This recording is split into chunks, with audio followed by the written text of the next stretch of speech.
Hi welcome back to my channel. ఈరోజు కథ బ్రహ్మముడి 32వ భాగాన్ని వినేద్దాం. ఏంటి ఇక్కడే ఉండిపోతావా? తనతో నన్ను ఉండేలా చేసేలా లేవుగా. నీ భార్యని ఏమీ నాతో పాటు తీసుకుని వెళ్ళలే బావా. ఎందుకు నువ్వు అంత బాధపడతావు? నువ్వే ఉండు, నేను వెళ్తున్నాను అంటూ అక్కడి నుంచి వెళ్ళిపోతుంది శిల్ప. పదండి దీక్షిత్ గారు, మా ఇంటికి వెళ్దాం. మీరు కూడా ఫ్రెష్ అయ్యి మళ్ళీ రావచ్చు. పర్వాలేదు శక్తి, మీరు వెళ్ళండి అని దీక్షిత్ చెప్తాడు. బావా, ఇక్కడ ఉండి ఏం చేస్తావో చెప్పు. ఎలాగో మోక్షిత్ బావ మనల్ని లోనికి రానివ్వడు. నేను పీజీలో ఉంటాను కాబట్టి నేను తీసుకుని వెళ్ళలేను. ఏదైనా హోటల్లో అయినా ఉండు. హోటల్లో ఉండాల్సిన కర్మ ఆయనకేంటి? పదండి దీక్షిత్ నాతో అంటూ తన చేయి పట్టుకొని తీసుకుని వెళ్తాడు. ఇప్పుడు నేనేం మాట్లాడని అంత ఫైర్ అవుతున్నాడు? వెళ్ళు, ఎక్కడికైనా తీసుకుని వెళ్ళు. ఇప్పుడు ఎవరు బాధపడుతున్నారు ఇక్కడ? సరే బావా, నేను ఈవినింగ్ వస్తాను అని చెప్పి తన స్కూటీ తీసుకుని వెళ్ళిపోతుంది శిల్ప. దేవుడు అందంతో పాటు తలపొగరు కూడా ఎక్కువే పెట్టాడు అని మనసులో అనుకుంటాడు శక్తి. తను వాళ్ళ ఇంటికి తీసుకుని వెళ్తాడు. తను ఫ్రెష్ అప్ అవ్వడానికి గెస్ట్ రూమ్ అరేంజ్ చేస్తాడు. పాపని దగ్గరికి తీసుకుని ఎంతో సంతోషిస్తాడు దీక్షిత్. అలాగే భోజనం చేసి అక్కడే రెస్ట్ తీసుకుంటాడు. మీరేం కంగారు పడకండి, ఈవినింగ్ అందరం కలిసి అక్కడికి వెళ్దాం. ఇప్పుడు వాళ్ళని కొద్దిసేపు కదిలించకుండా ఉంటే బెటర్ అనుకుంటున్నాం. అలాగే అని చెప్పి తను రెస్ట్ తీసుకుంటాడు. పాపతో ఎన్నో కబుర్లు చెప్పుకుంటూ ఇంటికి వీడియో కాల్ చేసి పాపని అందరికీ పరిచయం చేస్తాడు. పాపని చూసి ఇంట్లో వాళ్ళు కూడా చాలా సంతోషిస్తారు. మోక్షిత్ జీవితంలోకి మళ్ళీ సంతోషం వచ్చిందని వాళ్ళు కూడా అక్కడి నుంచి బయలుదేరుతారు. ఎప్పుడెప్పుడు కొడుకు కోడల్ని కల్లారా చూసుకుందామని. ఎందుకు తనతో అలా మాట్లాడారు? చాలా సంవత్సరాల తర్వాత తనని కలిశాను. మీరు అలా మాట్లాడి తనని హర్ట్ చేయడం ఏం బాగలేదు అంది కోమలి. అంటే ఏంటి నీ ఉద్దేశం? తన గురించి అంతలా ఆలోచిస్తున్నావు. మరి ఎన్ని సంవత్సరాలు నాకు దూరంగా ఉన్న భార్యను విడిచి నేనెలా ఉంటాను చెప్పు? తను అర్థం చేసుకోవాలి. ఎంతసేపు బయట వెయిట్ చేశాను, బయటికి రాదే, అందుకే అలా అనాల్సి వచ్చింది. తను ఫీల్ అవుతుందని అంత బాధపడ్డావు కదా, మరి నాకు ఎలా ఉంటుందో అని నా గురించి కొంచెమైనా ఆలోచించావా? అవునులే, నువ్వెందుకు ఆలోచిస్తావు? ఆలోచించకుండానే కదా ఇలా నాకు దూరంగా వెళ్ళిపోయావు. మళ్ళీ మొదలు పెట్టారా? మొదలు పెట్టకుండా ఎలా ఉంటాను? జరిగింది ఏదో జరిగిపోయింది, దాని గురించి వదిలేయండి. చెప్పడానికి చాలా సులువుగా ఉంటుంది కోమలి, అనుభవిస్తేనే కదా తెలిసేది. అలా మనం అనుభవించాం కాబట్టి ఆ నొప్పి ఎలా ఉంటుందో నాకు తెలుసు. సరే సరే, ఒప్పుకుంటున్నాను, కాదు అనడం లేదు. మీరు ఇలాగే ప్రతిదానికి ఆ టాపిక్ తీసుకుని వచ్చారంటే నేను మళ్ళీ వెళ్ళిపోతాను. ఏంటి? మళ్ళీ ఇంకొకసారి చెప్పు అంటూ కోపంగా తన వైపు చూస్తాడు. ఈసారి వెళ్ళాలి అంటే అది నాతోనే అయి ఉండాలి. నీకు ఇంకొకసారి ఆ ఛాన్స్ దొరకదు కదా. అప్పుడంటే స్పృహ లేకుండా ఉన్నాను కాబట్టి నా నుంచి చేయి జారిపోయావు. అలా ఇంకొకసారి జరగకుండా చూసుకుంటాను. ఒకవేళ అలా జరిగింది అంటే ఈసారి నా ప్రాణం కూడా ఉండదు. ఎందుకండి అలా మాట్లాడుతున్నారు? నిజం కోమలి, నువ్వు లేకుంటే నా జీవితం శూన్యం. ఇన్ని రోజులు కేవలం నువ్వు కనిపిస్తావన్న ఆశతో ఎదురు చూస్తాను. నువ్వు నాకు దూరం అయితే బ్రతకలేను అని నీతో నేను సంతోషంగా గడిపిన క్షణాలు చాలా తక్కువ. కానీ అవి మర్చిపోలేని క్షణాలు. నువ్వు అనుకుంటావు కదా పెళ్ళైన కొత్తలో నేను దూరం పెట్టానని, కానీ ప్రతి మూమెంట్ నేను అబ్జర్వ్ చేస్తూనే ఉన్నాను. ఇంకొకసారి అపార్థం చేసుకోకు. నా జీవితంలో నువ్వు మాత్రమే ఉన్నావు. నీకు ముందే నిజం చెప్పకుండా తప్పు చేశాను. ఐ రియల్లీ సారీ అంటూ తన చేతిని తన కళ్ళ దగ్గర పెట్టుకుని మరీ ఏడుస్తున్నాడు. మోక్షిత్ గారు అంటూ తన కదిలే ప్రయత్నం చేస్తుంది. ఆ నొప్పికి అంటూ మళ్ళీ పడుకుంటుంది. జాగ్రత్త కోమలి, నా గురించి ఆలోచించకు. నేను నిన్ను వదిలి ఒక్క క్షణం కూడా ఎక్కడికి వెళ్ళను అంటూ తనతో మాట్లాడుతూ ఉండగా డాక్టర్ తనని చెక్ చేయడానికి వస్తాడు. ఇప్పుడు ఎలా ఉందమ్మా? ఫైన్ సార్, బట్ చాలా నొప్పిగా ఉంది.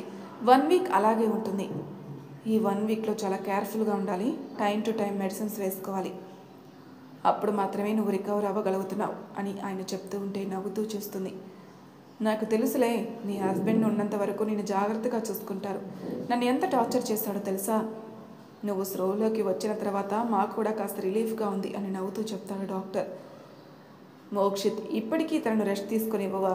తనకి ఇంజెక్షన్ వేస్తాం, తను రిలాక్స్డ్గా నిద్రపోతుంది, ఆ పెయిన్ తనకి తెలియకుండా. అలాగే ఫుడ్ విషయం అంటావా? ఈరోజు ఎలాగో సెలైన్ పెట్టాను కాబట్టి తనకి రేపటి నుంచి ఫుడ్ పెట్టండి. అది ఎలాంటి ఫుడ్ పెట్టాలో సిస్టర్ని అడిగి తెలుసుకోండి అని చెప్పి కోమలికి ఇంజెక్షన్ వేస్తారు ఆయన. ఇంజెక్షన్ వేసిన తర్వాత మెల్లమెల్లగా మోక్షిత్ చేతిని పట్టుకుని కళ్ళు మూసి నిద్రలోకి జారుకుంటుంది. నిద్రపోయిన తర్వాత తన జుట్టు సరిచేస్తూ నుదుటి మీద ముద్దు పెట్టి తన వైపే చూస్తూ ఉంటాడు. మోక్షిత్ మాత్రం అసలు ఏమీ తినకుండా ఉన్నాడు. తన వైపే చూసుకుంటూ ఉంటాడు. తనని వదిలి ఒక క్షణం కూడా ఉండలేదు. సార్ నేను చూసుకుంటాను, మీరు వెళ్ళి క్యాంటీన్లో ఏమైనా తినండి సార్ అని సిస్టర్ చెప్తున్నా కూడా తన మాట ఏమీ పట్టించుకోవడం లేదు. అలా ఈవినింగ్ తర్వాత శక్తి వాళ్ళ ఫ్యామిలీ అక్కడికి వస్తుంది. అందరూ కోమలిని చూడ్డానికి లోపలికి వెళ్తారు. శక్తి మాత్రం మోక్షిత్ని బయటికి తీసుకుని వెళ్తాడు. శక్తి ఎంత చెప్తున్నా మోక్షిత్ తినడం లేదు. మీరు ఇలా ఉంటే ఎలా చెప్పండి సార్, మీరు తిని 2 days అవుతుంది, కనీసం కాఫీ కూడా తాగట్లేదు, ఇప్పుడు మీరు తినకుంటే వదిలే ప్రసక్తి లేదు అని టిఫిన్ ఆర్డర్ పెడతాడు శక్తి. బలవంతం మీద తను టిఫిన్ చేస్తాడు. అందరూ తనని పలకరిస్తూ ఉంటే అందరి వైపు చూస్తూ సంతోషంగా అనిపిస్తుంది తనకి. పాపని దగ్గరికి పిలుస్తుంది. పాప వేలని అని తలలో ఊపుతుంది. ఇప్పుడు వద్దులే వదిన, పాపని నీ మీద పడితే అప్పుడు మళ్ళీ పెయిన్ ఎక్కువ అవుతుంది, కాబట్టి మీరు రెస్ట్ తీసుకోండి, కోలుకున్న తర్వాత పాప మీ దగ్గరికి వస్తుంది. అయినా చూడు, రక్త సంబంధం అని దీన్ని అంటారేమో, నార్మల్గా అయితే ఇది బయట వ్యక్తులతో ఎవరితో మాట్లాడదు. ఇప్పుడు దీక్షిత్ని వదిలి ఒక్క క్షణం కూడా ఉండడం లేదు. బాబాయ్ అంటే అంత ప్రేమ పెరిగిపోయింది ఈ అల్లరి హర్షికి. ఇంత మంచి ఫ్యామిలీ ఉంటే కూడా ఒంటరిగా బ్రతికావు, నువ్వు మాత్రం ఏం చేస్తావులే, ఆ దేవుడు మీ తల రాశాడు, ఇకనైనా మీ ఫ్యామిలీతో సంతోషంగా ఉండు తల్లి, అప్పుడప్పుడు మమ్మల్ని కూడా పలకరి ఇవ్వడానికి మా ఇంటికి వస్తావు కదా అంటూ అడుగుతున్నామే. అయ్యో ఆంటీ, మిమ్మల్ని ఎలా మర్చిపోతాను చెప్పండి, మా అమ్మ తర్వాత అమ్మ మీరు, అలాంటిది మీ మాట అనడం నాకు చాలా బాధగా ఉంది. కోమలి అమ్మ గురించి తెలిసిందే కదా, ఎప్పుడు ఏం మాట్లాడాలో అస్సలు తెలియదు తనకి. ముందు నువ్వు కోలుకో, మనం గ్రాండ్గా పార్టీ చేసుకుందాం. అవునే, నాకు తెలీదు ఎప్పుడు ఏం మాట్లాడాలో అని, నీకు తెలుసా, ఇప్పుడు పార్టీ దగ్గరికి వెళ్ళావా, తన పరిస్థితి చూస్తూ కూడా అని తల మీద మొట్టికాయ వేస్తున్నామే. ఎయిర్పోర్ట్ నుంచి హాస్పిటల్కి బయలుదేరతారు మోక్షిత్ వాళ్ళ ఫ్యామిలీ. అలాగే కోమలి అమ్మ నాన్న కూడా వస్తారు. కూతురు చూసి సుమారు 5 సంవత్సరాలు గడిచిపోయింది. ఇప్పుడు వాళ్ళందరినీ చూసిన తర్వాత కోమలి సంతోషం ఎలా ఉంటుందో. అందరూ తను చూడ్డానికి ఐసీయూలోకి వస్తారు. అప్పటికే శక్తి వాళ్ళ ఫ్యామిలీ, మోక్షిత్ వాళ్ళ ఫ్యామిలీ ఉండేసరికి సిస్టర్కి చాలా కోపం వస్తుంది. ఏంటండి మీరందరూ ఇలా గుంపులుగా ఉండడానికి, ఇదేమైనా జనరల్ వార్డు కాదండి, ఐసీయూ, పేషెంట్కి ఇన్ఫెక్షన్ వస్తుంది, ప్లీజ్ ఇద్దరిద్దరుగా లోపలికి వచ్చి తనతో మాట్లాడేళ్ళండి అని సిస్టర్ చెప్పడంతో అందరూ బయటకు వచ్చేస్తారు. కోమలి అమ్మ నాన్న మాత్రం అక్కడే ఉండిపోతారు. కోమలి వాళ్ళ వైపు చూడకుండా తన కళ్ళు కాస్త కిందికి దించుతుంది. వాళ్ళ అమ్మ తన వైపు చూసి ఎంతో బాధపడుతుంది. అమ్మ, మీరు అలా ఏడుస్తూ ఉంటే నేను అస్సలు మీ వైపు చూడలేకపోతున్నాను, ఏడవకమ్మ అంటూ కోమలి కూడా ఏడ్చేస్తుంది. ఇన్ని రోజులు నీ భర్తను అపార్థం చేసుకున్నావు కదే, అతని కొడుకుగా మారి మా బాగోగులు మొత్తం చూసుకుంటున్నారే, నువ్వు వెళ్ళిపోయిన క్షణం నుంచి ఇప్పటి వరకు మోక్షిత్ ఒక కొడుకుగా మారిపోయాడు. కోమలి వెళ్ళిపోయింది, ఇంకొక పెళ్లి చేసుకోమని నేను కూడా ఎన్నోసార్లు బ్రతిమలాడాను తనను, కానీ నీ కోసం ఉన్నాడు, నీ ప్రేమ కోసమే ఉన్నాడు, నువ్వు లేకుంటే తనకి జీవితమే లేదు, అలాంటిది ఎంత పొరపాటు జరిగిపోయింది తల్లి అంటూ బాధపడుతున్నామే. నిజమేరా, కొడుకుంటే కూడా ఎంత బాగా చూసుకోడేమో, కంటికి రెప్పలా మమ్మల్ని చూసుకున్నాడు, అలాంటి అల్లుడు దొరకడం మా అదృష్టం, అయితే అలాంటి భర్త దొరకడం నీ అదృష్టం కూడా. ఇప్పట్లో ఇలాంటి వ్యక్తి మనకి కనిపిస్తారా చెప్పు, ఆస్తి కోసం పెళ్లి చేసుకుని ఫ్యామిలీకి తెలియకుండా ఇంకొక కాపురం పెట్టే వాళ్ళు ఉన్నారు ఈ కాలంలో. భార్య దూరమై పరాయి అమ్మాయి వైపు కన్నెత్తి కూడా చూడలేదంటే తన క్యారెక్టర్ ఏంటో అర్థమవుతుంది. అలాంటి అబ్బాయి ఉన్నాడంటే అది కేవలం మోక్షిత్ మాత్రమే బంగారు తల్లి తను అని అంటూ వాళ్ళ నాన్న తన తల మీద చేయి పెట్టి చెప్తాడు. ఇకనైనా మీరిద్దరూ అన్యోన్యంగా ఉంటే చూడాలన్న ఆశ కూడా నెరవేరుతుంది, మీ సంతోషమే కదా మేము కోరుకునేది అని చెప్తారు ఆయన సంతోషంగా. అలా వాళ్ళు తనతో కొంచెంసేపు మాట్లాడిన తర్వాత బయటికి వెళ్తారు. అప్పుడే మోక్షిత్ వాళ్ళ ఫ్యామిలీ లోపలికి వెళ్తుంది. వాళ్ళ అత్తయ్య మామయ్య తన దగ్గరికి వెళ్తారు. వాళ్ళని చూస్తే కాస్త సిగ్గుగా అనిపిస్తుంది తనకి, ఎందుకంటే తను చేసిన పని అలాంటిది కాబట్టి. నువ్వు నన్ను చూసి సిగ్గుపడాల్సిన అవసరం లేదమ్మా, తప్పు నాది, నా కొడుకుది, వేరొక అమ్మాయిని ప్రేమిస్తున్నాడని తెలిసి కూడా మీ ఇంటికి సంబంధం మాట్లాడడానికి వచ్చి వాడికి ఇష్టం లేకపోయినా నీతో పెళ్లి జరిగేలా చేశాను, ఆ విధంగా తప్పు చేసింది నేనే, క్షమాపణ అడగాల్సింది కూడా నేనే. అయ్యో అత్తయ్య, పెద్దవారు మీరు అలా మాట్లాడితే ఎలా చెప్పండి. అవునమ్మా, ఈ పెద్దరిక ముసుగులో ఎంత పెద్ద తప్పు చేసినా చెల్లుబాటు అయిపోతుందిలే, జరిగింది ఏదో జరిగిపోయింది, అవన్నీ ఎందుకు ఇప్పుడు, తను తిరిగి మళ్ళీ వచ్చింది, తనని సంతోషంగా ఉంచాల్సింది పోయి జరిగిపోయిన దాని గురించి ఆలోచిస్తూ సమయాన్ని వేస్ట్ చేయడం ఎందుకు చెప్పు. మన ఇంటి మహాలక్ష్మి తిరిగి వచ్చినందుకు సంతోషించాలి, గ్రాండ్గా సెలబ్రేట్ చేసుకోవాలి అంటారు వాళ్ళ మామయ్య. తనతో కాసేపు సరదాగా మాట్లాడి బయటికి వెళ్ళిపోతారు. వాళ్ళిద్దరూ తర్వాత వాళ్ళ చిన్నత్తయ్య మామయ్య కూడా వస్తారు. వాళ్ళతో కూడా మాట్లాడిన తర్వాత ప్రియా లోపలికి వస్తుంది. ప్రియాకి చాలా బాధగా అనిపిస్తుంది, ఒకవైపు టెన్షన్గా కూడా. ఇంతవరకు తను డైరెక్ట్గా కోమలితో మాట్లాడిన సందర్భం లేదు, మొదటిసారి కోమలితో మాట్లాడబోతుంది. ఇన్ని రోజులు తనని మోక్షిత్ భారీగా చూసింది కోమలి, అలాంటిది తనని చూసి ఎలా రియాక్ట్ అవుతుందో అనే టెన్షన్ ఒకవైపు, ఇంకొక వైపు మా ఇద్దరి మధ్య దూరం పెంచింది ఈ అమ్మాయే కదా అని కోమలి అనుకుంటుందనే బాధ ఇంకొక వైపు. తను పడుతున్న టెన్షన్ చూసి దీక్షిత్ తనతో పాటు వస్తానంటాడు, కానీ వద్దు నేను ఒక్కదాన్నే వెళ్తాను అని చెప్తుంది. కొంచెం కష్టంగానే లోపలికి వెళ్తుంది. కోమలి కూడా ప్రియాని చూస్తుంది. అప్పటికీ ఇప్పటికీ తనలో కొంచెం మార్పు కనిపిస్తుంది. తను పడుతున్న టెన్షన్ తన ముఖంలో స్పష్టంగా కనిపిస్తుంది. మీకు డౌట్ రావచ్చు కోమలి ప్రియాని ఎప్పుడు చూసిందని. ఆ డైరీలో ప్రియా ఫోటో కూడా ఉన్నింది, అందులో చూసింది. కొంచెం కష్టంగానే ధైర్యం చేసుకుని తన దగ్గరకు వచ్చి అక్కడ కూర్చుంటుంది. ఎలా ఉన్నావు ప్రియా అంటూ ఆప్యాయంగా కోమలి తనని పలకరిస్తుంది. ప్రియాకి కొత్తగా అనిపిస్తుంది. చెప్పాల్సింది మీరండి, మీరెలా ఉన్నారు? నాకేంటి, మీరందరూ ఉండగా దిగులేంటి చెప్పు. చాలా చాలా సంతోషంగా ఉన్నాను. కొంచెం నొప్పిగా ఉంది, అంతేకాని ఆ నొప్పిని దూరం చేయడానికి ఇంతమంది ప్రేమ నాకు దక్కతున్నప్పుడు ఆ నొప్పి నాకు చిన్నది చెప్పు. ఏమోనండి, మీ అంత ఓర్పు మీ అంత ధైర్యం నాకైతే లేదు, కాబట్టి ఇక్కడికి వచ్చే వరకు చాలా టెన్షన్ పడ్డాను. ఇక్కడికి వచ్చిన తర్వాత ఏమీ జరగనట్టు మీరంత కూల్గా మాట్లాడడం నాకు అస్సలు అర్థం కావడం. ఇందులో తప్పేముంది ప్రియా? ఇక్కడ ఎవరూ తప్పు చేయలేదు, ఓన్లీ మిస్అండర్స్టాండింగ్ కారణం వల్లే తప్పు జరిగింది. ఆ తప్పు నువ్వు చేయలేదు, మోక్షిత్ గారు చేయలేదు, నేను చేయలేదు, కాలమే నిర్ణయించింది. ఒకప్పుడు అనుకునేదాన్ని ఎంతోమంది మిస్అండర్స్టాండింగ్ వల్ల వాళ్ళ జీవితాలు కోల్పోతున్నారని. అలాంటిది నా లైఫ్లో జరిగినందుకు నేను కూడా బాధ అనుభవిస్తున్నాను. మోక్షిత్ గారిని ఎందుకు అర్థం చేసుకోలేకపోయానా అనిపిస్తుంది. ఆయన అర్థం చేసుకుని ఉంటే ఇంత దూరం వచ్చేదే కాదు కదా. జరిగిపోయిన కాలాన్ని తిరిగి తీసుకొని రాలేకపోవచ్చు, కానీ మనకున్నది ఒకటే లైఫ్. తర్వాత మనం ఉంటామో ఉండమో మనకి తెలియదు. ఉన్నంతకాలం పక్కన వాళ్ళతో సంతోషంగా ఉండి జీవితాన్ని సరిదిద్దుకుంటే చాలు. అదే ఒక అందమైన జీవితంగా మనకు తిరిగి వస్తుంది. కోపాలు, ద్వేషాలు, పంతాలు, పట్టింపులకి పోయి భార్యాభర్తల మధ్య గొడవలు తీసుకోవడం నాకు ఇష్టం లేదు. ఈ ఒంటరితనమేమో ఏదైనా గుణపాఠం నేర్పించిందేమో, నాకు ఎన్నో పాఠాలు నేర్పించింది. ఒంటరితనం వల్ల నేను ఎన్నో బాధలు అనుభవించాను. అందుకే కాబోలు నాకు ఇలా అనిపిస్తుంది. ఏ మనిషికైనా తోడు ఇంపార్టెంట్. అది అమ్మాయికైనా అబ్బాయికైనా. తనకు సరైన పార్ట్నర్ దొరికినా దొరకకపోయినా వాళ్ళని సరిదిద్దుకోవడం మన చేతుల్లో మాత్రమే ఉంటుంది. అలా చేయలేకపోయాను నేను. మోక్షిత్ గారు సంతోషంగా ఉంటారని ఆలోచించా. ఆయన సంతోషం ఎక్కడుందో తెలుసుకోలేకపోయాను. బాధపడకండి, జరిగిందేదో జరిగిపోయింది. అంటే ఏంటి? అక్కయ్య అని పిలువు. మన ఇద్దరి మధ్య ఎంత బాండింగ్ ఉందో మనకు తెలుసు కదా.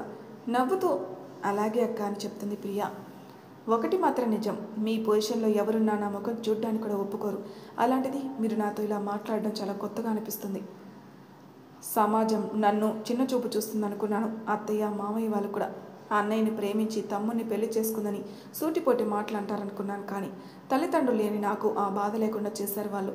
అలాంటి మీరు కూడా ఎంతో పెద్ద మనసుతో నన్ను చెల్లిగా భావించినందుకు తోడబుట్టిన వాళ్ళు లేరు అనుకున్న నేను, నాకు ఆ దేవుడు స్వయంగా ఒక అక్కను పంపించాడేమో అంటూ తన చేతిని పట్టుకుని ఏడుస్తున్నా.